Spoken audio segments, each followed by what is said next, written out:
정형외과 전문의 이기석입니다. 오늘은 노인정형외과 무릎 관절염에 대해서 말씀을 드리겠습니다.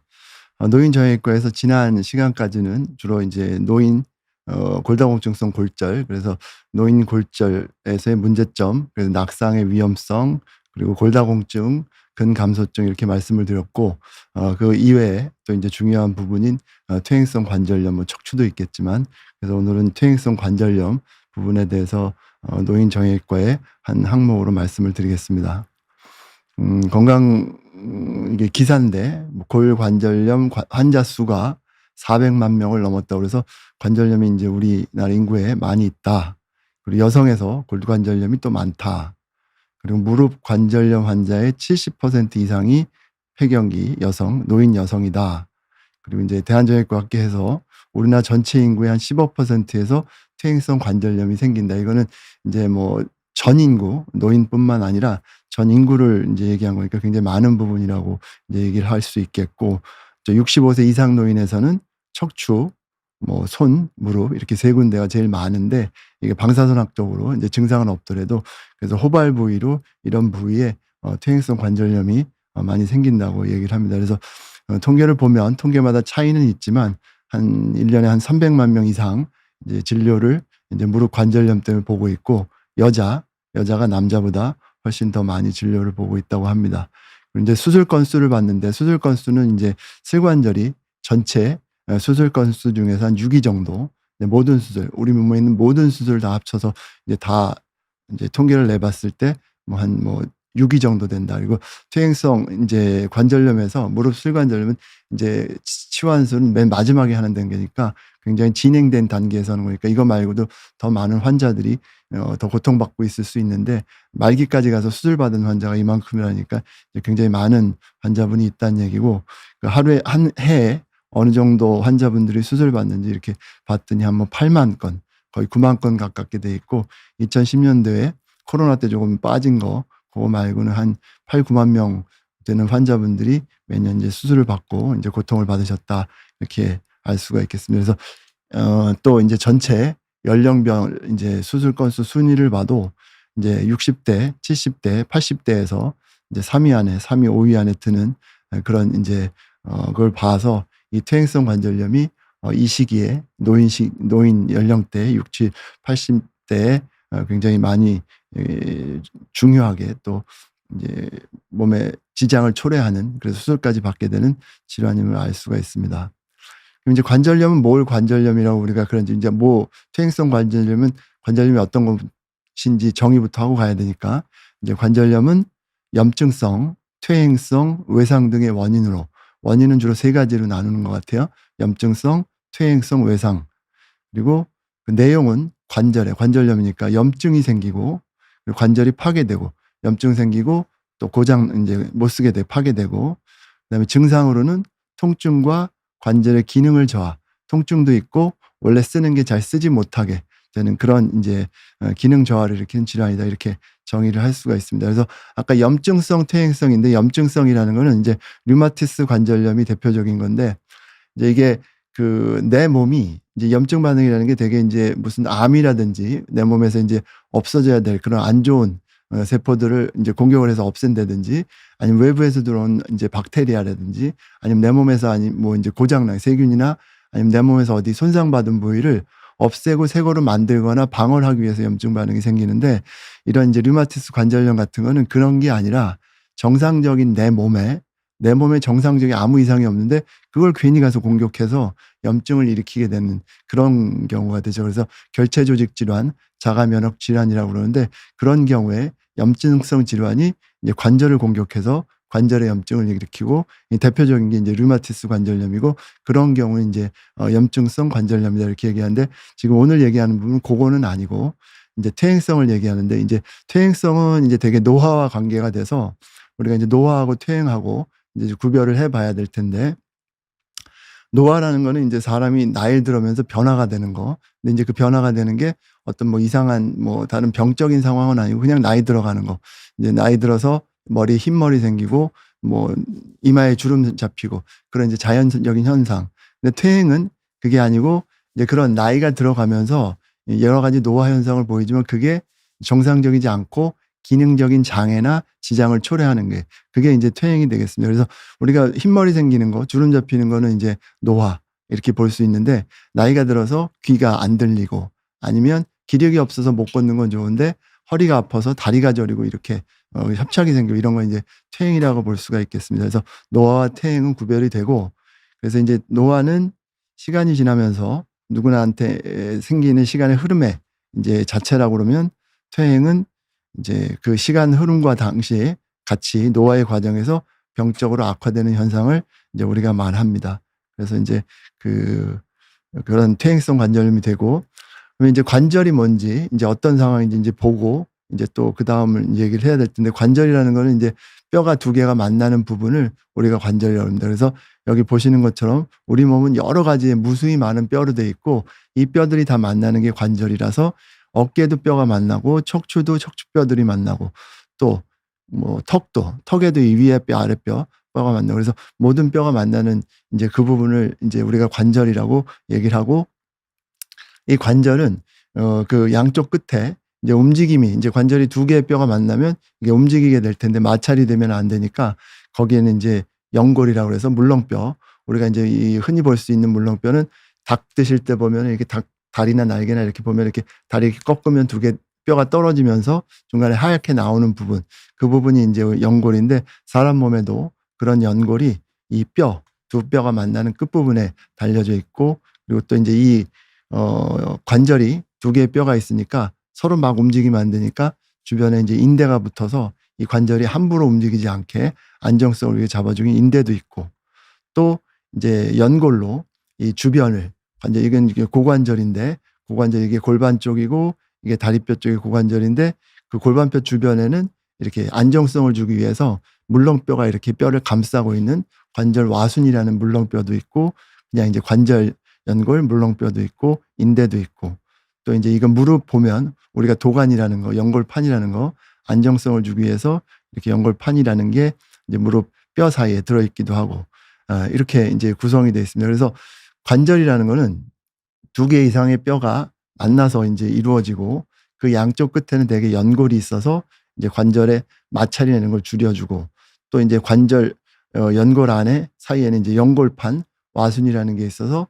또 안정성을 주기도 하고 이제 보호를 해주기도 하고 또 이제 관절이 막 움직이면 안 되니까 이제 관절의 불안정성을 없애기 위해서 주변에 인대가 붙어 있고 또 관절을 싸우는 관절낭도 있고 이런 식으로 구성이 되어 있고 그리고 또 이제 그 관절이 하는 기능은 이제 운동 기능. 이제 관절이라는 게 두 개의 뼈가 만나서 서로 꺾여서 움직이게 이제 하기 위해서 만들어져 있으니까 운동 기능을 하고 또 하중의 전달. 우리가 다리나 고관절이었을 때 서 있을 때는 그 몸무게나 이런 게 발까지 그 체중을 지탱하기도 하고 또 충격 흡수하기도 하고 이제 우리가 통뼈로 되어 있어서 이제 만약에 넘어진다고 해서 딱 이렇게 땅을 짚고 넘어졌다 그러면 통뼈가 그냥 힘이 다 가니까 이거 부러질 수 있는데 우리가 관절이 여기 있으면 짚으면서 관절을 이렇게 구부리면서 충격을 흡수하거나 이럴 수도 있고 또 이제 관절 자체가 이제 어떤 안정성을 유지하는데 자세나 이런 데 좋고 또 이제 걷거나 그럴 때도 여러 관절이 서로 움직이면서 에너지 효율 향상을 주고 그래서 이 관절 부분은 우리가 이제 활동하는데 몸을 움직이는데 그런 데 있어서 굉장히 효율적으로 사용할 수 있게 그렇게 구성이 돼 있고 그런 기능을 담당하는 기관입니다. 그래서 퇴행성 관절염이 생기면 이렇게 편하게 우리가 잘 사용하고 써야 되는 그런 원활하게 써야 되는 관절에 이제 연골들이 손상이 돼서 탈락되고 이게 파편이 돼서 염증은 맥에 물질을 분비해서 염증 반응을 과도하게 일으키기도 하고 그리고 또 이제 관절 연골이 떨어져 나간 그런 부분에 뼈가 노출이 돼서 그 노출된 뼈가 나와 있는 신경이 자극을 받아서 통증을 느끼기도 하고 그리고 주변에 관절막이 늘어나고 물도 차고 빵빵해지고 그러면서 이제 그런 통증 감각들이 자극을 받아서 이제 그 신경 자극을 받아서 통증을 느끼게 됩니다. 그래서 이러한 이제 퇴행성 관절염에서는 이런 변화들이 생겨서 우리가 이제 통증을 느끼게 되고 기능도 떨어지게 됩니다. 그래서 다시 정리를 하면 이제 정상적인 관절이 잘 활동을 해야 되는데 퇴행성 관절염은 노화가 돼가면서 이게 기능 이제 구조들이 변화가 되고 그렇게 돼서 관절 연골이 떨어져 나가고 뭐 막이 두꺼워지고 그다음에 뭐 연골 밑에 뼈에 장애가 생기고 불안정해지고 그래서 통증과 기능 장애를 일으키게 됩니다. 그래서 우리 몸의 여러 부분에서 퇴행성 관절염이 생길 수 있는데 특히 우리나라에서는 무릎에 이제 동양에서 서양에서는 이제 뭐 고관절 쪽이 많다고 그러는데 그 사람들은 의자 생활하고 침대 생활하고 이제 좌식 생활을 안 해서 그런지 몰라도 이제 동양 이쪽하고 우리나라에서는 무릎 쪽의 퇴행성 관절염이 더 빈번하게 굉장히 많습니다. 척추 부분을 제외하고는 거의 압도적으로 이제 무릎 관절에 퇴행성 관절염이 많이 생깁니다. 그래서 이제 오늘은 그 무릎의 퇴행성 관절염 부분에 대해서 말씀을 드릴 텐데 말씀을 드리는 내용은 이제 우리가 어떤 이제 질병을 얘기할 때 구조와 기능, 우리가 해부와 생리라고 얘기하는 그 부분에 대해서 이해를 하면 정상적으로 어떻게 이게 작동이 되는지를 알 수가 있습니다. 또 병태생리를 보면 병태생리는 이제 이게 정상적이지 않게 병이 어떤 식으로 생기고 발전돼 나가는지 알 수가 있고 요걸 보게 되면 이제 우리가 치료에 대해서 생각을 할 수 있습니다. 그래서 치료를 해서 이거를 병태생리, 병이 된 거를 어떻게 원래대로, 원래 생리대로 회복을 시킬 건지 아니면 회복되지 않으니까 그걸 이제 그 정도에서 대증적으로 그 증상을 완화시키는 걸 할지 아니면 기능이 너무 떨어져서 재생시킬 수도 없으니까 이게 대체를 해야 될지 그런 결정을 하고 치료를 하게 되는데 이런 과정을 통해서 병을 이해를 하게 되면 내가 어떤 식으로 이 병이 생기고 어떻게 치료해야 되는지 이해가 좀 더 손쉬우실 걸로 기대를 합니다. 그래서 이제 보통 의과대 학생들도 저희도 이제 배울 때 1학년 때는 되게 이제 해부생리를 배우고 2학년 때 병태생리를 배우고 3, 4학년 때 이제 실습 나가서 이런 각 과별로 치료 이런 것도 보고 배웠는데 이거 말씀을 드리는 이런 식으로 얘기를 드리는 이유는 병실에서 진료실에서 이제 환자분들 어르신들 오셔서 말씀을 드리면 굉장히 중요한 부분도 굉장히 가볍게 들으시고 아니면 굉장히 뭐 별 의미 없는 것들도 굉장히 중요하게 생각하시고 그래서 이제 이 병에 대한 치료에 대해서 호응이 좀 떨어질 때가 있는데 그 말씀을 드리는 내용이 이런 원리에서 이만큼 중요하다를 아시면 그 반응이 그 이제 드리는 말씀이 중요성을 잘 이해하실 수 있을 것 같고 또 하나는 이제 우리가 이제 이런 건강에 관심이 많기 때문에 여러 가지 이제 뭐 찾아보기도 하고 인터넷에도 그렇고 유튜브에도 그렇고 뭐 홈쇼핑 이런 데서 여러 가지 무슨 뭐 식품이든 아니면 치료 방법이든지 이런 게 나오는 게 있는데 이런 부분들이 이제 실제 사실과 동떨어져 있거나 아니면 효과 없는 부분들도 많이 있는데 무분별하게 이제 나와 있단 말이죠. 그리고 이제 이게 검증 안 된 상태에서 받아들이게 되면 이제 잘 모르는 상태에서 그게 받아들이게 되면 이제 본인한테 손해가 될 수도 있고 잘못된 치료가 될 수 있으니까 이런 부분들을 아마 다 이해를 하시면 이제 깊지 않은 내용이라도 기본적인 이해가 되면 그런 지식들이나 이게 왔을 때 적절하게 이게 이치에 맞고 맞겠다 아니면 이거는 좀 아닌 소리 같고 이거는 아닌 것 같다 이걸 판단하실 수 있고 그런 판단이 되면 그걸 이제 받아들이실 때 본인 몸에 좀 더 도움이 될 수 있는 그런 내용일 것 같아서 이런 식으로 이제 말씀을 드리겠습니다. 그래서 처음 시작되는 거는 이제 무릎의 구조와 기능, 이제 해부와 생리가 될 텐데 무릎뼈가 어떻게 생겼고 어떤 기능을 하는지 뭐 여러 가지 무릎에 있는 아까 말씀드린 인대, 연골판 이런 것들이 어떤 역할을 하는지 말씀을 드리겠습니다. 일단 뼈부터 말씀을 드리면 무릎은 대퇴골이라고 해서 이렇게 위에 있는 허벅지 뼈하고 이제 정강이뼈 경골이라는 뼈하고 앞에 슬개골이라는 세 가지 뼈로 구성되어 있습니다. 이 대퇴골은 우리 몸에서 가장 큰 뼈죠. 그래서 여기 근육도 여기 이제 가장 뭐 굉장히 큰 많은 두꺼운 이제 근육들이 부풀어 있고 그래서 이제 이거는 이제 개인데 네 발 달린 이제 짐승들은 기어다니는 짐승들은 이제 다리가 이런 식으로 되어 있습니다. 그래서 여기가 사람 아까 말씀드린 무릎은 이제 여기 이게 이제 이쪽 부분 다리 쪽 밑에 부분을 무릎이라고 생각하는 경우가 있는데 이 네 발 이제 기어다니는 짐승들은 이 무릎이 굉장히 위쪽에 올라와 있고 여기 이제 이 밑에 쪽에 사람 이제 무릎처럼 보이는 요 부분은 이제 발목이 되겠고 여기는 발바닥 뼈가 됩니다. 그래서 이 친구들은 이제 발이 이제 굉장히 이제 그 무릎이 되게 위에 있고 작고 발 끝으로 서 있고 바닥이 닿지 않고 떠 있는 이런 이제 자세를 하게 됐습니다. 이게 이 네 발 이런 식의 자세를 할 때 이제 장점이 뭐냐면 이 땅에서부터 뼈가 여러 개가 있기 때문에 이 뼈 여러 개가 관절이 여러 부분이 무릎뿐만 아니라 이 발바닥에 있는 뼈들도 관절로 쓰게 되면 이 관절에 인대가 붙어 있고 인대가 스프링 역할을 하고 그렇기 때문에 이게 이제 뭐 뛰어다니거나 아니면은 뭐 뛰거나 이렇게 뭐 걷거나 이럴 때 에너지 소모가 훨씬 적고 근육이 해야 될 일이 적을 수 있습니다. 왜냐하면 관절이 많은데 관절끼리 있는데 이게 구부리는 힘이 스프링처럼 인대를 이용하면 이렇게 튀기는 힘 때문에 그래서 훨씬 이제 에너지 효율 면에서 뛰거나 할 때 움직일 때 좋고 그리고 어떤 충격이 왔을 때 뼈 한 군데, 관절 한 군데에서 충격을 흡수하는 것보다 여러 관절에서 나눠서 흡수를 하게 되면 이게 분산되기 때문에 한 관절이 받게 되는 하중이 분산되는 효과가 있습니다. 그래서 이 네 발 달린 짐승들이 요 발끝으로 이렇게 쓰게 되면은 이제 이 친구들은 네 발이니까 발바닥이 이제 안정적이죠. 발끝으로 서도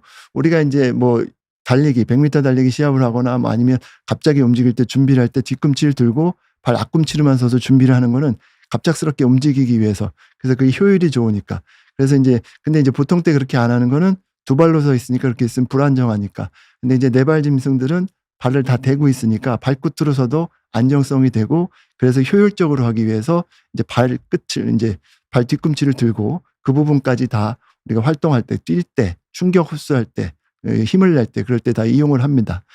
근데 이제 사람은 일어나서 걸으니까 두 발로 걸으니까 이제 그런 네 발로 되지 않고 발바닥이 어느 정도 안정성이 돼 있어서 이런 이제 뼈를 많이 발 뒤꿈치를 들고 그 부분까지 다 뼈나 관절을 이용해서 걷거나 충격을 흡수하면 좋을 텐데 그게 불안정하니까 넘어질 수 있으니까 그래서 발바닥을 대서 발목 밑에 부분까지는 걷거나 충격 흡수하는데 쓰지는 않고 그냥 안정성을 위해서 발바닥을 내리고 걷게 됩니다. 그래서 이 모양을 보면 이게 이제 말인데 말은 이제 이 발 뒤꿈 이제 이런 안정성을 확보할 필요 없죠. 네 발로 다니니까.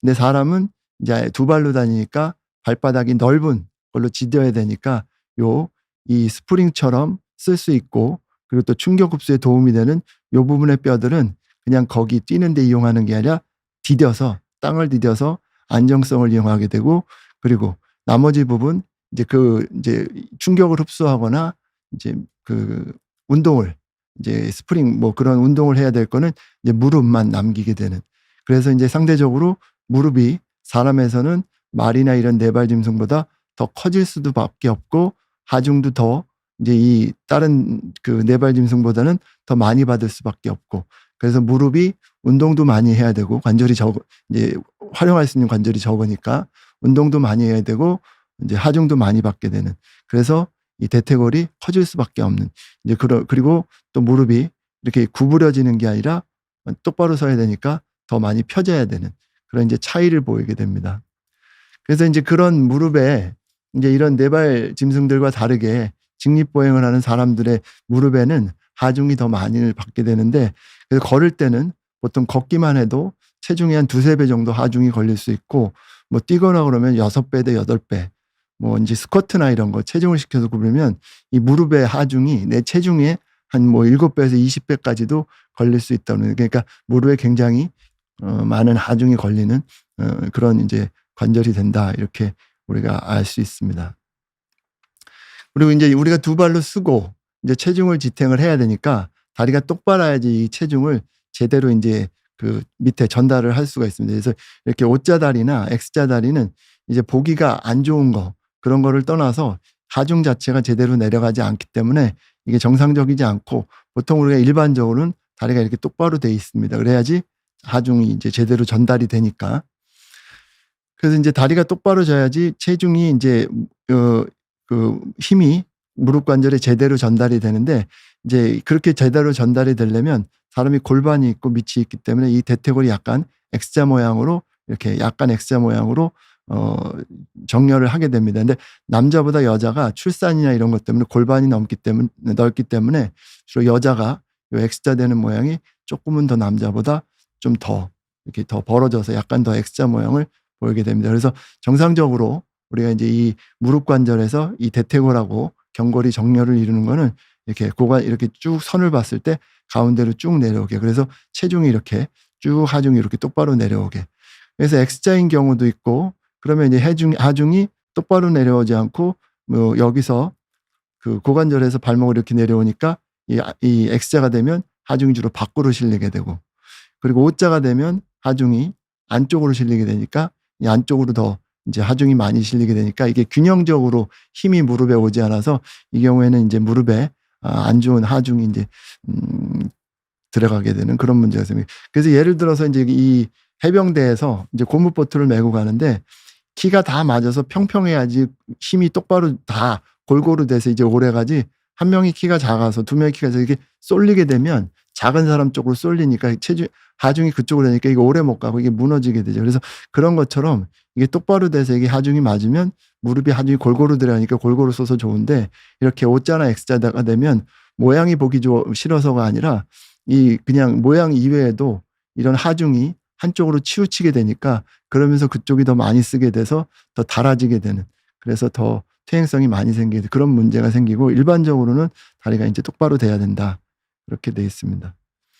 그리고 또 이제 이 하중을 이렇게 받게 되니까 이 이제 무릎 뼈가 이제 이 중간 부분, 이 대퇴골의 중간 부분은 이렇게 가늘고 이제 이렇게 길쭉하게 돼 있고, 중간엔 뼈가 두껍게 돼 있어서 힘을 전달하기만 하지만, 이 관절 부분, 무릎 부분은 이렇게 넓어져서, 왜냐하면 이제 이렇게 닿는 면적이 넓으면 하중을 받기도 좋으니까 넓게 돼 있고, 이 부분은 이제 해면골이라서 뼈도 성기고 더 많고 혈액순환도 더 많고 이렇게 돼 있습니다. 근데 이렇게 돼 있어서 하중을 받을 때 넓어서 좋은 면도 있고 해면골이 있어서 좋은 면도 있지만, 이 부분에 혈액순환이 안 되거나 이 부분이 뼈가 약해져서 이제 무혈성 괴사 뭐 이런 거, 이제 그런 게 이제 이제 이 무릎뼈 위에 뼈에 생겨서 이제 뼈가 문제가 돼서 무릎 통증을 유발하거나, 아니면 이제 피로골절, 이제 여기서 이제 뼈가 약해져서 골절이 생겨서 무릎 통증을 유발하는 그런 경우도 있습니다. 그래서 체중을 많이 받아야 되고 하중을 많이 받아야 되는 부분이 모양도 이렇게 됐지만, 그래서 좋은 하중을 잘 받게 돼 있지만, 그거에 따라서 또 단점으로는, 그러니까 이제 그런 이제 무혈성 괴사나 아니면 피로골절 이런 위험이 있을 수도 있다, 이렇게 이해하시면 되겠습니다. 또 무릎을 이제 우리가 걸을 때 이제 모양인데, 이 걸을 때 무릎을 이제 다 이렇게 다리를 내서 무릎이 쭉 펴고 있을 때는 이제 쩍 펴지지만, 이제 무릎을 구부리고 걸으면 한 요 정도. 그러니까 우리가 무릎을 걸을 때 무릎 관절을 그렇게 많이 움직이지는 않고 한 요 정도 구부리게 돼서, 걸을 때는 한 30-40도 그 정도만 구부리면 돼서, 이제 그 걸을 때 자체에 무릎이 많이 구부러지거나 피거나 그러지는 않습니다. 근데 이제 말도 이렇게 이제 주저앉을 때도 있는데, 여기 보면 많이 구부러지진 않죠. 근데 사람은 이렇게 쭈그리고 앉거나 그럴 때 무릎 관절이 거의 이제 일렬로 무릎 꿇을 때 포개질 정도로 많이 구부러집니다. 그래서 이제 정상적으로 보면 이게 0도에서 140도 그 이상으로 돼서 거의 포개질 정도로 많이 구부러지는데, 이 사람 몸에는 이 관절은 여러 가지 모양이 있습니다. 그래서 이 모양이 움직임에 맞게 돼 있어서, 이제 팔꿈치 같은 경우는 이렇게, 그래서 뼈가 이제 이렇게 돼 있고 한쪽 뼈는 이렇게 돼 있고, 그래서 여기가 이런 식으로 움직이게, 그래서 제한이 되게, 그래서 힌지처럼 우리가 경첩이라고 해서 문 닫는 것처럼 그렇게 돼 있기도 하고, 고관절은 이렇게 동그란데 이렇게 돼 있어서 잘 움직이지만 이제 앞뒤로 요 정도만 움직이고, 이제 안정성은 있고 이렇게 돼 있으니까 빠지긴 어렵고, 그런 식으로 다 이제 그 필요한 구조, 어느 정도 쓰임에 맞게 그 모양이 서로 이제 여러 가지 모양으로 돼 있어서 적절하게 돼 있는데, 무릎은 이제 보시면 이렇게 동그란 구하고 평평한 게 돼 있는 것처럼 그런 식으로 이제 모양이 그런 식으로 돼 있습니다. 그래서 이게 앞에서 보면 이렇게 돼 있어, 여기도 동그랗지만 옆에서 쳐다보면 여기 밑에 있는 경골은 평평하고 이제 위에 있는 대퇴골은 이렇게 동그랗고, 그래서 이렇게 돼 있을 때 장점은 뭐냐면, 이렇게 쭉 구부릴 때 완전히 다 구부러질 정도로 이렇게 돼 있으니까 여기서 쭉 돌아가서 완전히 다 이렇게 구부러질 수 있을 정도로 그런 모양으로 돼 있습니다. 그래서 우리가 이제 단순히 구부러지는 것만으로는 무릎을 꿇을 정도로 이렇게 다리가 포개지지 않는데, 이게 구부러지고 앞으로 밀릴 정도까지, 그 정도까지 돼 있어서 그래서 이제 그런 이제 동그랗고 평평하게 돼 있기 때문에, 그래서 이제 우리가 무릎을 잘 피기도 하지만 이제 완전히 구부리고 거의 무릎을 꿇어서 겹칠 수 있을 정도까지 운동을 할 수가 있다.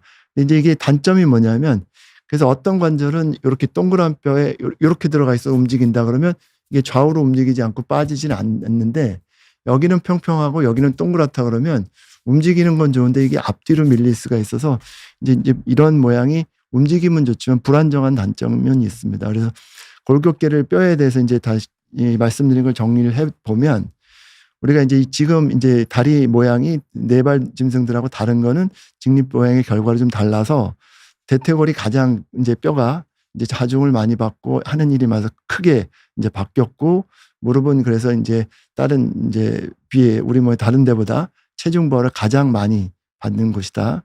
그리고 충격도 많겠죠. 그리고 보행, 앉기 등 이동할 때 주된 이제 다른 관절보다는 더 많이 구부리고 펴고 많이 사용되는 관절이다. 그리고 또 이제 굽혀지는데 잘 펴지기도 하지만 공하고 평면면의 관절이 있어서 우리가 쓰기 편하게, 그래서 이제 가장 많이 굽혀지는 관절이다. 이제 단점은 거기서 불안정할 수 있다. 불안정할 수 있다는 것은 다치기 쉽다라는 얘기가 될 수도 있고요. 그런데 체중을 받을 때 이게 이제 모양에 따라서는 체중이 계속 내려가니까 O자나 X자가 되면은 좀 안 좋은 영향을 미칠 수가 있겠다. 그래서 똑바른 게 좋다. 이렇게 뼈는 정리를 할 수가 있겠습니다. 이 뼈를 봤으니까 이제 근육을 볼 텐데, 근육은 이제 주변에 여러 가지 근육이 있습니다. 무릎에 이제 위에도 있고 아래도 있고, 그리고 이제 근육하고 힘줄하고 인대하고 이제 헷갈리는 분들이 있는데, 힘줄은 근육이 뼈에 붙는 그런 게 이제 힘줄이고, 인대는 뼈하고 뼈 사이에 붙어서 움직임은 없고 이게 그냥 잡아주기만 하는, 그러니까 이제 삐뚤어지거나 이렇게 늘어나지 않게 잡아주는 그런 역할을 합니다. 그래서 근육이 이렇게 붙어서 이제 아까 보시는 그림처럼 보신 그림인데, 걸을 때 이제 빨갛게 된 게 이제 근육에 힘이 들어가는 겁니다. 그래서 다리를 앞으로 뻗을 때 뭐 이제 허벅지에 앞뒤쪽에 무릎에 이제 무릎을 조절하려고 이제 빨갛게 불이 들어오고, 이제 지나갈 때는 이제 허벅지에 근육을 안 쓰고, 이제 걸을 때 보면 이제 무릎을 펴고 구부리고 할 때 무릎 앞뒤에 있는 허벅지 앞뒤에 있는 근육에 불이 들어와서 이쪽 근육을 쓰는 걸 알 수 있습니다. 그래서 이 허벅지 앞쪽에 있는 근육은 주로 무릎을 피는 역할을 할 거고, 허벅지 뒤에 있는 근육은 무릎을 이제 구부리는 역할을 합니다. 그래서 이런 근육의 운동을 통해서 우리가 이제 무릎을 움직이게 됩니다. 근데 이제 이렇게 보면 이 앞쪽에 있는 근육은 우리 앞에 보면 슬개골이라서 무릎 앞에 뚜껑뼈라고 얘기하는 뼈가 있는데, 뒤에는 그런 게 없는데, 이제 앞에 있는 근육, 대퇴사두근, 이제 허벅지 근육이 이 밑에 있는 뼈에 붙을 때는 이 뼈가 있습니다. 그래서 이 뼈가 있는 이유는 우리가 이제 그 무릎을 피거나 구부릴 때, 이제 구부리는 거는 이제 별로 어렵지 않죠. 펴 있는 거를 구부릴 때 이쪽에서 당기면 되니까. 근데 구부려 있는 무릎을 필 때는 여기서부터 이렇게 쭉 당겨 올라와야지 이제 무릎이 펴지니까, 이게 근육의 힘이 굉장히 많이 든단 말이죠. 이제 이렇게 그냥 여기서 구부러져 있는 거, 여기서 그냥 쑥 여기서 이렇게 가는 거 말고, 여기서 그냥 이쪽으로 여기서 이렇게 쭉 당기는 거 말고, 이 필 때는 여기 구부러져 있는 걸 이만큼을 돌려와야 되니까 근육이 굉장히 힘이 많이 들어요. 그래서 우리가 근육이 힘이 굉장히 많이 들 때 뭘 움직이거나 그러는데 굉장히 힘이 들 때 잘 쓰는 게 하나가 이제 지렛대죠. 지렛대가 이렇게 무거운 걸 들 때 어려우면, 이게 너무 무거우면 지렛대를 받쳐서 들면 좀 적은 힘으로도 우리가 들 수 있으니까, 그래서 이 무릎을 이게 필 때 힘이 많이 들어가서 이 그냥은 어려우니까 이 안에 이제 뼈를 만들어 놔서 이 지렛대를, 이제 이런 지렛대가 생력학적으로 이 뼈가 생기면 힘줄이 당길 때, 근육이 당길 때 이게 이제 지렛대 역할을 해서 지렛대랑 똑같이 힘을 좀 줄여주는 그런 이제 역할을 하게 됩니다. 그래서 그냥 이렇게 무릎을 필 때 그냥 이 앞에 뼈가 없이 그냥 잡아 당겨서 피는 것보다 여기 뼈가 있어서 이걸 앞으로 좀 당겨줘서, 그래서 이제 그런 경우에 지렛대 효과로 이제 근육의 힘이 좀 적은 힘으로도 효과적으로 이제 우리가 필 수 있기 때문에, 그래서 우리가 이제 생력학적으로 그래서 이 슬개골이라는 게 우리 몸에 생겨 있고, 뒤쪽에서는 그만큼 힘이 들지 않기 때문에 이 뼈가 있지 않고 그렇게 이제 우리 몸이 해부학적으로 구성이 되어 있습니다. 그래서 이 앞쪽에 뼈가 이제 우리 슬개골이 있어서 우리가 무릎을 필 때 이 힘을 받고 이런 건 굉장히 좋은데, 또 하나 문제가 되는 게, 이제 우리가 무거운 걸 들 때 이제 지렛대를 쓰고 이거를 이제 받쳐서 이렇게 움직일 때, 이제 이게 움직일 때 이 지렛대가 튼튼해야 되고 이게 잘 받쳐줘야죠. 이게 지렛대가 너무 이제 딱딱하지 않으면, 약하면 이게 지렛대가 이렇게 할 때 그냥 부러져 버리고, 여기 받침대가 튼튼하지 않으면 이게 무너져 버리죠. 그러니까 이걸 들려면 그만큼 이 받침대, 이 지렛대도 튼튼하고 받침대도 이제 어느 정도 힘으로 받쳐주는 게 있어야 돼. 견뎌줘야 됩니다. 그래서 이제, 그리고 또 그렇다는 얘기는 이걸 들 때 그만큼의 힘이 여기 이제 들어간다는 얘기가 되죠. 물론 사람이 쓰는 근육의 힘은 적겠지만, 그렇죠. 여기에 지렛대, 여기 받침대에 받치는 힘은 여기에 들어간 힘 못지않게 크다. 이런 얘기가 됩니다. 그래서 그게 뭐냐 하면, 이게 이제 받침대하고 지렛대 그 얘기가, 그 부분이 되게 되는데, 이게 힘이 많이 들어갈수록 여기에 있는 압력이 이제 근육의 힘은 덜지언정 이 압력은 그만큼 더 크게 된다는 거죠. 그래서 이렇게 조금 구부렸을 때보다 많이 구부리게 됐을 때 이게 피는 힘이 더 많이 들어갈 텐데 그러면 이때보다 이때 여기에 이 앞쪽에 압력이 더 많이 들어간다는 거죠. 그러니까 이 뼈하고 이 뼈 사이에 더 힘이 많이 들어가고 이 두 사이에는 물렁뼈나 이런 게 있을 텐데 이 힘이 많이 들어가니까 이 물렁뼈가 손상을 받을 수 있다. 이제 이런 식의 얘기가 되는 겁니다. 그래서 무릎을 많이 구부려서 이 무릎을 이제 이걸 필 때 근육이 힘을 줘야 되는데 이걸 필 때 많이 구부리면 이제 이 뼈가 있어서 슬개골이 있어서 지렛대가 넓어져서 그래서 근육 힘은 주어질지언정 이게 들어가는 그 힘은 그만큼은 이 안에 그 슬개골하고 여기 대퇴골 이 뼈 사이에 그대로 전달이 돼서 그게 부담이 있다는 겁니다. 많이 구부릴수록 그런 게 더 많고 그래서 이런 식으로 우리가 뭐 레그 익스텐션 한다. 그래서 뭐 이제 이걸 걸어서 무게를 걸어서 무릎 피는 운동을 한다. 나는 대퇴사두근을 강화를 해야 된다. 오케이. 좋고 근육이 다 이제 강화되고 다 좋은데 그만큼 이 앞쪽에 이제 이 뼈 슬개골과 대퇴골 여기 물렁뼈에는 하중이 많이 걸린다. 이걸 우리가 이제 알아야 되는 거죠. 그래서 여기서 이걸 보면 우리가 이제 뭐 우리 몸을 관리하거나 운동할 때 또 생각해 볼 게 있죠. 스쿼트 되게 하는데 무릎에 좋으니까 스쿼트 해라. 뭐 계단 오르내리는 거 좋으니까 계단 오르내리는 거 해라. 무릎에 좋다. 뭐 이렇게 얘기를 하고 뭐 무릎 대퇴사두근 강화 운동을 해라. 뭐 다 좋아서 무릎 근육이 앞에 있는 대퇴사두근이 중요하니까 강화되는 건 좋은데 이런 식의 앞쪽에 슬개골하고 대퇴골에 물렁뼈에 걸리는 이제 하중이나 이런 걸 생각 안 하고 무분별하게 운동을 하면 이쪽의 관절이 파괴가 될 수도 있다는 거예요. 손상이 돼서 없어질 수도 있다는 거고 근육은 운동해서 생길 수가 있지만 물렁뼈는 파괴돼서 없어지면 다시 만들 수가 없잖아요. 그러니까 이제 이거는 주객이 전도된 거예요. 그러니까 무릎에 앞에 통증이 있고 진행된 관절염에서 거기에서 이제 뭐 대퇴사두근을 강화하겠다고 이런 운동을 하는 거는 이제 좀 이거는 안 될 수 있다. 그래서 우리가 이런 생력학적인 거나 해부학적인 걸 보면 그런 치료를 할 때 우리가 어떤 식으로 접근해야 될지 그런 것도 또 알 수 있어서 이런 식으로 이해하시면 좀 더 도움이 될 것 같습니다. 그래서 계단도 마찬가지고 올라갈 때보다 내려갈 때 하중이나 이런 게 더 많이 걸려서 무릎 앞쪽에 부담이 내려갈 때 더 많이 걸리게 됩니다. 그래서 근육 슬개골을 정리를 해보면 허벅지 앞 뒤 근육이 무릎을 움직이는 거예요. 거기서 이제 땡기고 그래서 그리고 앞쪽 대퇴사두근이 더 중요합니다. 왜냐하면 필 때 힘이 더 많이 들어가니까. 슬개골은 생기게 된 거는 대퇴사두근이 하는 일을 도와줘서 더 효율적으로 움직일 수 있게 해주는 거니까 좋은 건데 많이 굽힌 상태거나 힘들게 펴는 무릎을 피는 그런 동작에는 무릎 앞쪽에 슬개 대퇴 관절에 부하가 많이 걸리게 됩니다. 그러니까 이 부분을 잘 고려를 해야지 그래야 될 것 같습니다. 그 다음에 또 이제 인대를 말씀드립니다. 인대는 이제 그 뼈하고 뼈 사이에 이제 그 관절이라는 게 두 개의 뼈가 이렇게 닿는다라고 그랬잖아요. 근데 이게 닿는 게 이게 서로 막 움직이는 뼈니까 이게 움직이지 않게 해줘야 되고 이게 인대가 있으면 반대쪽에 움직임을 못하게 하는 거예요. 이 손가락에서 요 양쪽에 인대가 있어서 요 인대가 있으니까 손가락이 이렇게 좌우로 움직이지 않게 잡아주는 거고 요 옆쪽 여기는 인대가 없어요. 그러니까 여기는 이렇게 움직이는데 여기는 인대가 있어서 이게 가지가 않는 거예요. 그러니까 내 손가락이 이렇게 움직여야지 막 이렇게 움직이면 뭐 잡거나 못할 테니까 그래서 인대가 양쪽에 있어서 우리가 원하는 운동은 원활하게 하지만 원하지 않는 운동 불안정하게 막 움직이지 않게 잡아주는 게 그게 인대의 역할입니다. 그래서 대개 관절의 양쪽 옆에 우리가 움직이지 않는 방향 쪽에 양쪽 옆에 있어서 무릎에도 양쪽 안쪽 바깥쪽 왜냐하면 무릎이 이렇게 이렇게 움직이니까 그 안 움직인 양쪽에는 인대가 있는데 아까 말씀드린 것처럼 무릎 관절은 굉장히 많이 움직이고 하중도 많이 받고 충격도 많이 받으니까 다른 데랑 다르게 인대가 두 개가 더 있습니다. 안쪽에 이렇게 위쪽 안쪽에 이렇게 X자 모양으로. 그래서 요걸 보고 서양 사람들이 이제 이걸 보고서 십자가 모양이다. 그래서 이제 십자인대. 그래서 전방 십자인대, 후방 십자인대. 이 두 가지 인대가 있는데 인대가 있는 기능은 하나도 없고 딱 움직이는 건 전혀 없고 잡아주는 거. 그냥 묶여져 있는 거.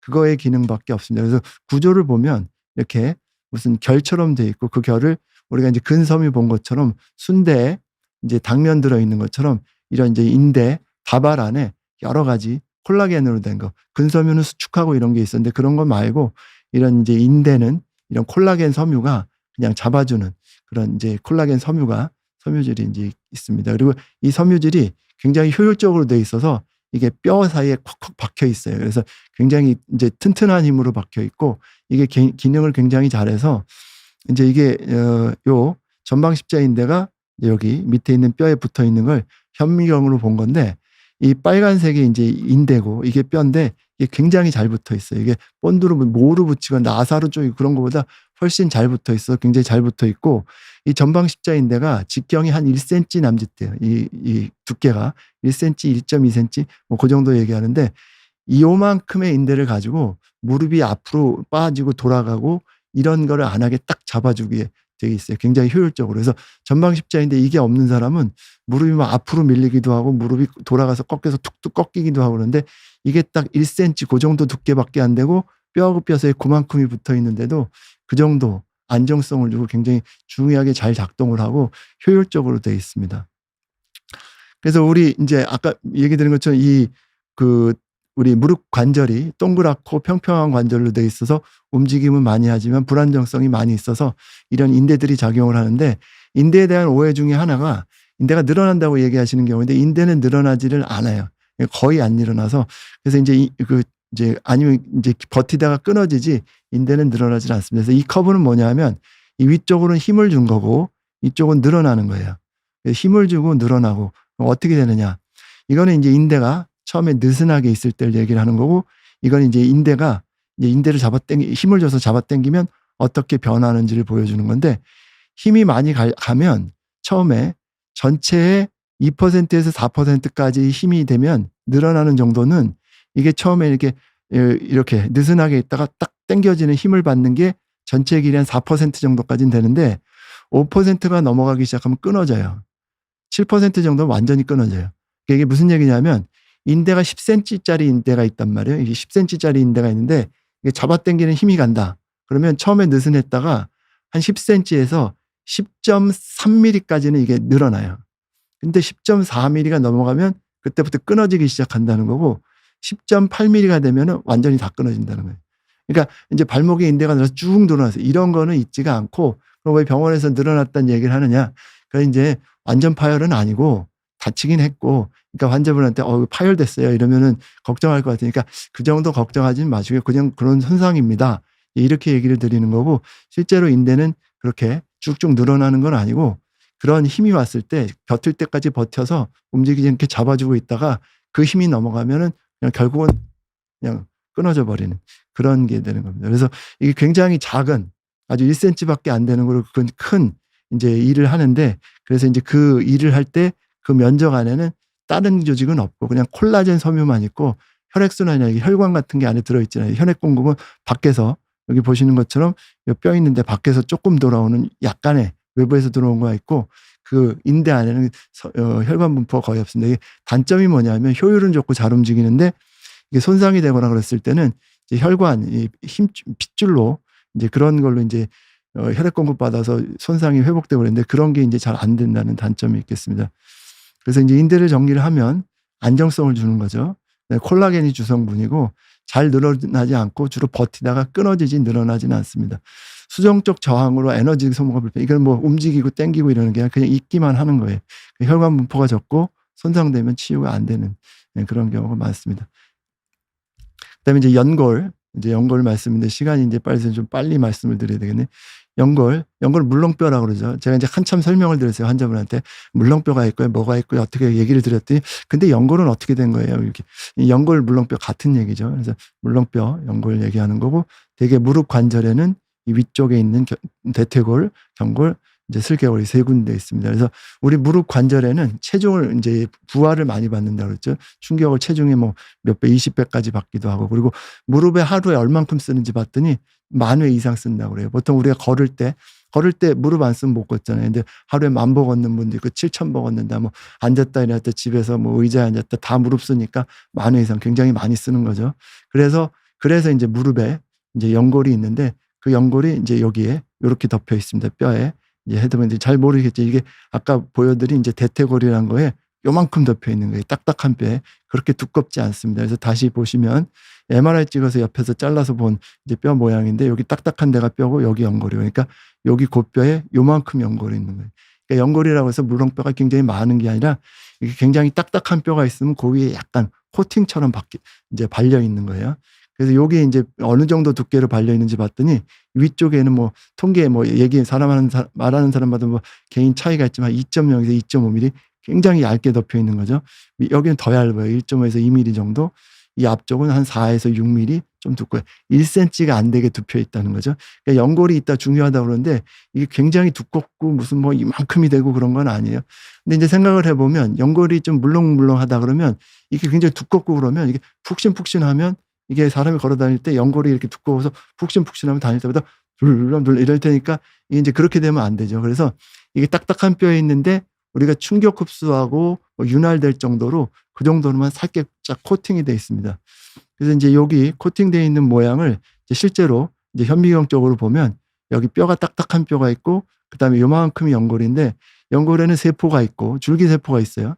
여기서 이 세포들이 이제 하나하나 있다가 이게 분할을 해서 위에서 이제 어떤 세포들이 다 수명을 다했다 해서 없어진다 그러면 여기서 다시 이제 분화해서 만들어서 위쪽으로 쭉 올려주고 이 세포 말고 이 중간에 보이는 거는 세포의 기질이라고 해서 우리가 푹신푹신한 그러니까 연골의 기능을 할 때 이 세포가 있지만 중요한 건 세포의 기질, 세포 밖에 여러 가지 만들어 놓은 거 그런 것들이 연골, 물렁물렁한 그런 기능을 합니다. 그래서 이 보시면 이 부분을 다시 이제 확대해서 보면 아까 그 부분 뼈가 있고 줄기세포나 이런 것들이 있어서 위로 올려주면 이 세포들이 올라가면서 자라나고 그리고 여기 세포의 기질을 만들고 그래서 세포의 기질이 주 역할을 하는데 이거는 이제 콩 백설기예요. 콩 백설기 보면 이제 연골하고 비슷해요. 여기 보면은 여기 콩 같은 것들이 중간중간에 있는 세포들이고 이 세포들이 백설기를 만들어내는 거예요. 그래서 백설기를 만들어서 이 떡이 있으면 백설기는 푹신푹신하죠. 세포들이 떡을 만드는 이런 식의 구조가 되어 있습니다. 그래서 이 내용을 쑥 들어가서 보고 다시 현미경적으로 보면 여기 이제 연골 부분을 확대해서 본 거예요. 보면 여기 부분이 여기 이제 세포고 세포가 여기 줄처럼 되어 있고 이런 세포의 기질, 백설기를 만들어낸 거예요. 그래서 이걸 쭉 들어가 보면 여기에 이제 이런 물질들이 있는데 이게 고분자 물질이야 물을 함유하고 그래서 이게 푹신푹신한 역할을 하는데 이 물질들이 이제 여러분들이 이렇게 잘 아시는 그 유명한 히알루론산, 콘드로이친, 글루코사민, 뭐 무슨 황산설페이트 뭐 이런 것들이 다 이걸 얘기를 하는 거예요. 그래서 이 무릎 연골 안에 연골 세포 말고 세포의 기질이 이런 성분으로 돼 있고 이런 성분들이 수분을 함유하고 푹신푹신한 역할을 하는 거예요. 그래서 그 세포의 기질에 콜라겐도 있고 프로테오글라이칸, 글루코사민, 뭐 하이알루론산 이런 것들이 이 안에 위치합니다. 그래서 이 세포의 기질에서 연골 내에 세포의 기질에서 콜라겐은 철근 구조물처럼 이렇게 잡아주는 역할을 하고 프로테오글라이칸, 뭐 히알루론산 뭐 이런 것은 물 머금는 스펀지처럼 이 역할을 해서 그런 이제 푹신푹신한 역할을 하는 거예요. 그래서 이 연골이를 이제 매트릭스라고 침대 매트리스라고 생각을 하면 이 세포의 기질, 히알루론산, 뭐 콘드로이 뭐 이런 것들은 이런 스프링이라고 보시면 되겠습니다. 그래서 이 스프링이 잘 받쳐줘야지 이제 푹신푹신한 역할을 하고 그래서 이 연골은 지금 보시는 것처럼 충격이 왔을 때 그냥 충격을 흡수해주는 그런 역할을 합니다.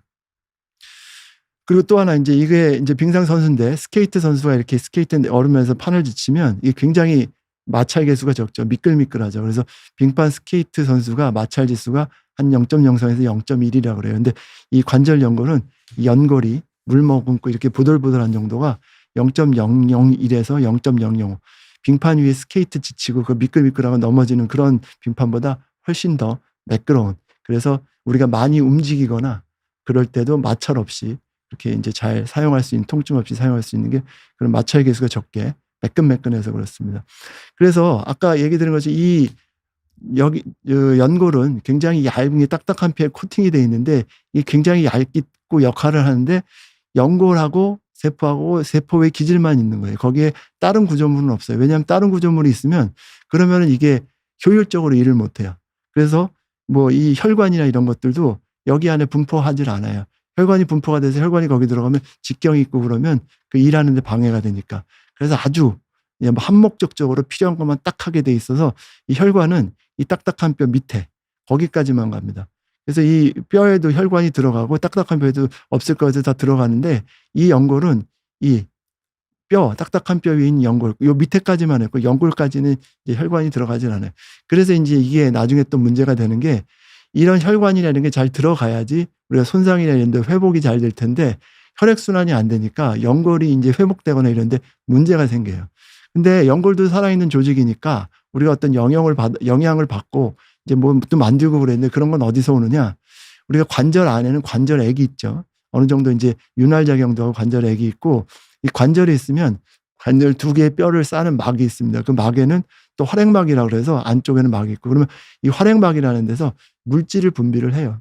그래서 이제 여기에서 어떤 물질을 주면 이 관절 내에 활액막액, 활액 이제 그런 이제 조인트 아니 그러니까 관절액 그 관절액을 통해서 이제 이 연골이 영양분도 받고 노폐물 나면 거기서 흡수도 되고 이런 것들을 거기서 우리가 숨 쉬는 것처럼 혈액순환이 아니라도 공기 내뿜고 뭐 이러는 것처럼 그 물을 통해서 물고기가 뭐 물속에서 아가미로 하는 것처럼 뭐 그런 비유가 뭐 맞을지 모르지만 그런 식으로 이제 하게 됩니다. 그래서 연골을 정리를 하면 연골은 충격 흡수하고 마찰 감소 역할을 합니다. 중요인자는 이제 그거 역할을 하는 중요한 거는 세포의 기질이고 세포의 기질에는 콜라겐, 글루코사미노글라이칸, 뭐 히알루론산 이런 것들이 주로 이제 물질이기도 해요. 콘드로이틴. 근데 이게 아까 얘기 드린 것처럼 이제 혈액순환이 밑에서부터 이제 오는 건 아니란 말이죠. 딱딱한 뼈에서 혈액순환은 끝나고 연골 자체에는 혈액순환이 가지 않아서 그럼 이걸 먹으면 이제 거기까지 도달할 거냐. 물론 이제 활액막에서 오는 것도 있겠지만 그런 이제 의문이 들겠죠. 그래서 이 먹어서 그쪽으로 가겠냐. 그만큼 도움이 되겠냐. 그걸 만들겠냐. 그런 것도 있을 거고. 그러면 근데 히알루론산을 주사를 놓네. 근데 왜 주사를 놓을까? 관절 안에다가. 아까 얘기 드렸죠. 연골이 이제 그 관절 안에 관절액에서 이제 그 영양분을 섭취하고 뭐 이런 걸 한다. 그러면 거기다 직접 넣어주면 이게 이제 그쪽에서 흡수하지 않을까. 이런 이제 기초적인 생리해부학적인 것 때문에 이제 글루코산을 먹으면 별로 도움 안 될 거예요라는 얘기나 연골 주사를 쓰면 효과가 있을 거라는 얘기들이 이런 이제 바탕에서 나온 겁니다. 그래서 이런 배경들이 있습니다. 그래서 연골에는 이제 혈액순환이 없다. 그리고 연골의 영양은 관절액을 통해서 공급을 받는다. 관절액은 관절낭의 활액막을 통해서 만들어진다. 이제 여기까지가 연골의 정리입니다. 또 이제 연골 말고 연골판이라는 게 있죠. 연골판은 이제 무릎 아까 이제 위에 뼈 두 개 사이에 이렇게 요런 모양으로 돼 있고 요게 이제 초승달 모양이다. 그래서 뭐 이제 뭐 반월상이다. 뭐 그래서 다리 이렇게 보면은 뭐 이제 뭐 모양이 동그랗지 않고 기울어 갈 때 그 모양이다. 그래서 그런 식으로 반월상 연골판 이렇게 붙이기도 하는데 이런 식으로 실제 모양을 보면 위에 뼈에 아랫뼈에 이렇게 안쪽 바깥쪽 이렇게 모양을 합니다. 말씀드린 것처럼 위에 뼈는 동그랗고 아랫뼈는 이렇게 팽팽하고 그러니까 이 부분은 이제 채워줘야 되고 이제 무릎을 구부리고 밀리고 그래서 불안정성이 있으니까 이렇게 동그랗게 움직이고 그래서 이제 이런 불안정성에 딱 맞춰주기 위해서 우리가 평평한 바닥에 공이 있으면 막 돌아가겠죠. 받침대가 있어 받침대를 놓으면 그럼 이게 안 움직이는 평평한 바닥 위에 받침대를 놓은 것처럼 이 연골판은 이제 이런 동그란 뼈에 이렇게 중간에 들어가서 이걸 딱 맞춰주는 그런 모양이 되어 있습니다. 그래서 이게 이제 중간에 모양을 보면 이렇게 이것도 이제 연골의 일부라고 해서 이거는 이제 관절 연골하고는 다르게 섬유 연골이라고 이제 우리가 얘기를 하는데 이게 이제 콜라겐 파이버가 이렇게 결결이 이렇게 쭉 돼 있어요. 그래서 이 모양이 밀리지 않게 잡을 수 있게 돼 있고 이제 여기 안에 세포가 일부 있고 이걸 다시 확대해서 보면 이렇게 쭉 이렇게 돼. 그래서 그래야지 이제 이런 식으로 쭉 섬유가 이런 식으로 쭉 배열이 돼 있어요. 그래야지 이제 이렇게 동그란 게 이렇게 만약에 여기 닿아서 눌렀을 때 이게 퍼지지 않고 힘을 잡으려면 여기가 이렇게 뺑그랗게 이렇게 동그랗게 계속 섬유들이 이렇게 잘 배열이 돼서 이렇게 힘을 받아줘야지 이제 이렇게 그 역할을 다룰 수 있어서 구성 자체가 이렇게 돼 있고 이것도 마찬가지로 굉장히 얇은 조직인데 역할을 제대로 하려면 혈관 이런 게 많이 들어있으면 이쪽에서 역할을 잘 못해요. 그래서 여기는 관절 연골하고 다르게 혈액순환이 조금 혈관이 들어가 있는데 바깥쪽엔 조금 들어가 있고 안쪽에는 잘 안 들어가 있고 안쪽에는 잘 없습니다. 그래서 이제 이것도 나중에 손상이 있거나 치료될 때 문제가 될 수 있는데 이쪽에서 혹시 손상된 거는 뭐 치료하거나 꼬매거나 그랬을 때 아무는 게 기대해 볼 수 있는데 이쪽엔 혈액순환이 없어서 뭐가 찢어지거나 뭐 그랬어도 전혀 이제 꼬매거나 그래서 붙을 걸 기대하기가 어렵습니다. 그래서 이 반월상 연골판의 역할은 제가 항상 비유를 할 때 고무 바킹하고 비슷하게 얘기를 해요. 그래서 수도관이 두 개가 만날 때 헐겁거나 그럴 때 이제 고무 바킹을 껴주잖아요. 그게 잘 박혀 있으면 그게 딱 아구가 맞아서 잘 작동을 하고. 근데 이 고무 바킹이 조금 이제 이쪽 이런 데서 조금 손상이 있는 건 뭐 그렇다 쳐도 이렇게 쭉 나가버리면 그러면 옆구리 터지면 이거는 작동을 못하죠. 아무리 쪼여도 이렇게 푹푹 퍼지지 그게 잡혀져 있고 그 기능을 못하죠. 그래서 이 연골판이라는 거는 이렇게 동그란 뼈에 여기 비어 있는 요 뼈가 비어 있는 부분을 요런 식으로 채워져서 이제 그 하중이나 압력을 분산하는 역할도 해주고 윤활 작용을 하고 보호해주는 역할을 한다. 이제 그렇게 이해하시면 되겠습니다. 그래서 그 역할을 하는데 중요한 거는 이 연골판이 이렇게 이쪽에 뼈 쪽에 앞쪽 뒤쪽이 붙고 중간이 이렇게 붙는데 이런 여러 가지 손상이 있어도 여기가 조금 찢어지고 여기가 지금 찢어지고 여기 요만큼 찢어지고 여기 요만큼 찢어지고 이런 부분이 찢어져도 비록 꼬매서 이제 찢어진 부분을 꼬매서 이게 붙진 않을지언정 이게 걸리적거리고 방해 안 되게 도려내 버려서 어느 정도의 이제 통증 완화나 이런 걸 기대해 볼 수는 있는데 이게 이쪽으로 쭉 나가거나 여기가 중간이 완전히 끊기거나 이쪽이 뚝 떨어져 보이거나 여기가 떨어지면 이 고무 바킹에 옆구리 터진 것처럼 그때는 기능이 전혀 없어집니다. 그래서 그런 기능도 있어서 이게 손상이 있을 때 뭐 치유되는 부분 그리고 이게 역할하는 부분이 이 구조적으로 이런 모양 때문에 영향을 받게 되고 그래서 이제 우리가 치료할 때 그런 부분도 유의하게 생각을 하게 됩니다. 그래서 연골판을 정리를 이제 해보면 연골판은 무릎에 안정성을 주고 충격 흡수하는 역할을 합니다. 안정성을 준다는 건 동그랗고 평평한 거에 모양을 이렇게 잡아주기 위해서 그렇게 하고 그리고 이 이제 연골판은 연골과 다르게 아까 연골과 다르게 섬유연골로 되어 있고 여기는 세포의 기질보단 콜라겐이 주 역할을 하고 콜라겐이 이렇게 지탱해주고 늘어나지 않고 딱 잡아주는 그런 역할을 하고 그게 이제 주 성분이 되겠습니다. 그래서 하중을 주로 넓게 분산시키고 매끄러운 관절 운동을 하게 해주는 그런 역할을 합니다. 중앙부에는 혈액순환이 없어서 이 부분이 손상될 게 재생이 어려운 부분이 있습니다. 그리고 중간이 끊기면 앞쪽이나 중간이 완전히 끊겨버리면 기능을 못하게 되는 그런 문제가 있습니다. 그래서 지금까지는 이제 그 퇴행성 관절염이 우리 이제 몸에 이제 노인 정형외과에서 보면 이제 관절 부분에 많은 영역을 차지한다. 그래서 관절이 그냥 단지 노화되는 게 아니라 이제 퇴행, 이제 어떤 기능적인 그런 이제 기능 저하까지 동반되는 그런 단계를 거쳐서 통증하고 일상생활에 지장을 일으키는 그런 부분을 우리가 퇴행성 관절염이라고 신경을 쓴다. 그래서 이제 퇴행성 관절염을 우리가 보기 위해서는 관절이 어떻게 구성되는지, 뭘 관절이라는지 그렇게 대해서 이제 말씀을 드렸고, 이제 그런 이제 무릎 관절에 대해서 이제 치료나 이런 걸 이해하기 위해서 일단 지금 시간에는 주로 해부, 생리, 그러니까 구조와 기능에 대해서 봤고, 그러니까 이제 뼈 어떤 식으로 돼 있다, 그다음에 근육이 어떤 식으로 작용을 한다, 그다음에 인대가 어떻다, 그다음에 연골이 어떻게 돼 있고, 이제 그런 연골판, 이제 여기까지 이제 봤습니다. 그래서 그 내용을 다 정리를 해보면 직립보행을 해서 이제 체중 부하나 이동에 많은 움직임이 무릎 관절에 생기게 됐다. 체중 부하를 많이 하게 됐다. 그리고 이제 그래서 이제 그런 체중 부하가 충격을 흡수하기 위해서 우리 연골이나 연골판이 이제 그런 충격 흡수와 마찰 감소하고 안정성을 확보하는 그런 구조물로 작동을 해서 잘 움직이게 해준다. 그리고 우리가 좌식 생활하고 많이 해서 펴고 구부리고 그리고 이제 많이 구부리고 이제 무릎 꿇고 이제 과굴곡하는 그런 이제 행동들이 많이 있고 그래서 이제 그런 운동을 할 수 있게 관절이 이제 생겨져 있지만 대신 이제 불안정할 수 있기 때문에 그런 불안정성은 인대하고 근육, 연골판으로 보완을 해준다. 우리는 그렇게 하고 있다는 거고. 그리고 무릎을 펼 때는 이제 무릎 근육 중에서 대퇴사두근, 이제 무릎 허벅지 앞에 있는 근육이 굉장히 중요하고 이 근육을 도와주기 위해서 슬개골이 생겨 있고 거기에 이제 그 슬개골 때문에 근육이 효율적으로 운동을 할 수 있다.